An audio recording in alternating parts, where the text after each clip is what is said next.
بسم اللہ الرحمن الرحیم۔ السلام علیکم۔ قیامت تک کوئی بیماری نہیں لگے گی، صرف ایک مرتبہ یہ تسبیح پڑھ لیں۔ قرآن پاک کی ایک ایسی صورت جسے پڑھتے ہی جسم سے ہر بیماری نکل جاتی ہے۔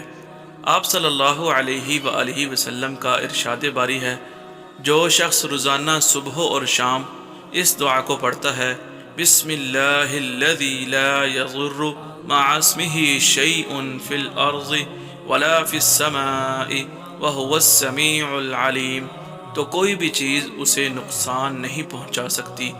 سیدنا ابو ہریرہ رضی اللہ تعالی عنہ فرماتے ہیں، ایک شخص نبی کریم صلی اللہ علیہ وسلم کے پاس آیا اور اس نے کہا، اللہ کے رسول صلی اللہ علیہ وسلم، مجھے رات کو بچھو کے کاٹنے کی وجہ سے بہت زیادہ تکلیف ہوئی۔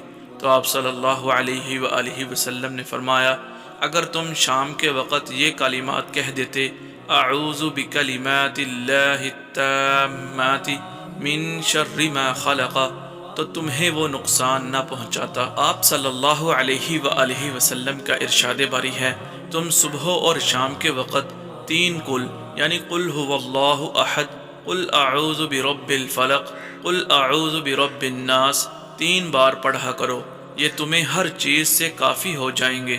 اور ایک روایت میں یہ کلمات بتائے گئے ہیں کہ صبح و شام یہ دعا پڑھیں، اللہم عافنی فی بدنی، اللہم عافنی فی سمعی، اللہم عافنی فی بصری، لا الہ الا انت۔